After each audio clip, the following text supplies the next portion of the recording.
Good evening. I wanted to talk about um,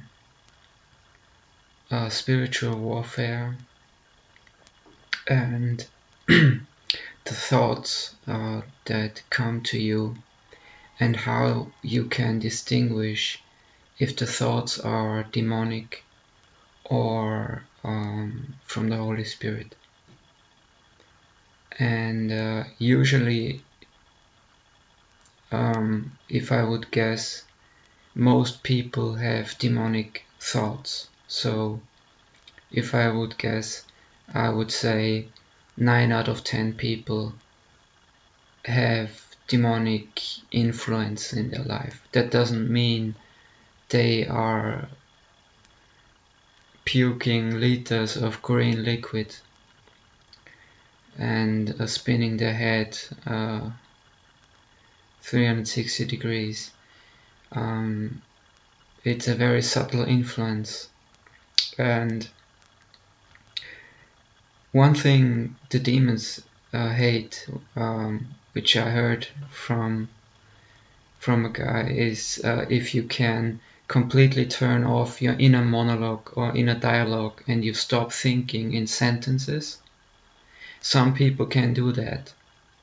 If you can do that, they really hate that, because they cannot read your mind. They want you to believe that. But if you have an inner monologue, they can guess from your facial expressions and so on what you're thinking. And especially if you have familiar spirits, which I assume most people have, which follow down a bloodline, they know everything about you. Your whole psychology, elevated knowledge, what Saint Thomas Aquinas called morning knowledge. They were infused with knowledge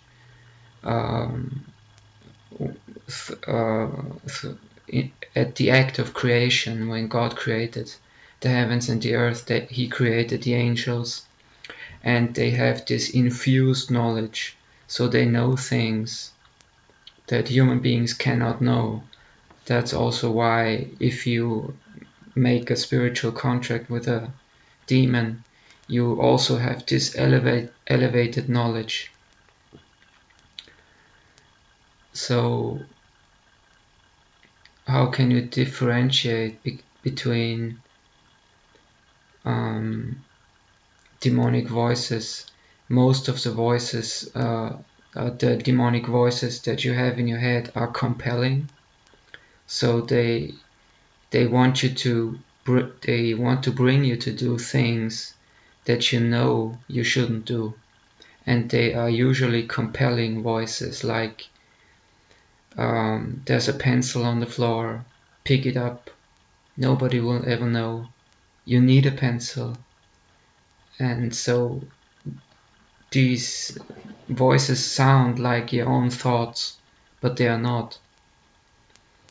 And if you meditate for a long time, you can begin to distinguish between the two things, which is my own thoughts and which just came to me from the outside, which is pretty disturbing if you realize that, because then you realize how much input there really is. So then comes the question, how much is my thoughts in reality, and how much is influence from the outside? Is it like 50-50? Is it like, I mean, that would be a huge number, but I wouldn't be surprised if some people are like really completely possessed by these voices. And like Father Vincent Lampert said, there are people who are at that stage of possession. If you haven't seen the interview, I highly recommend it.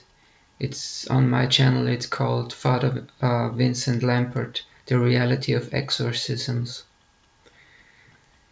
So yeah, and there was one guy who said he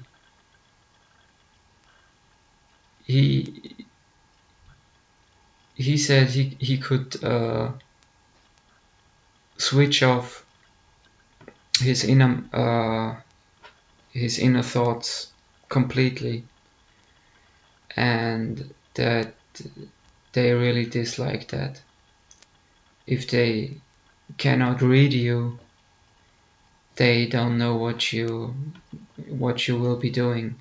But usually the demons can read you to the degree that it seems like they can read your mind, and they want you to think that, but they can't, which is a very positive thought, because I always believed they can read your mind. I always believed that.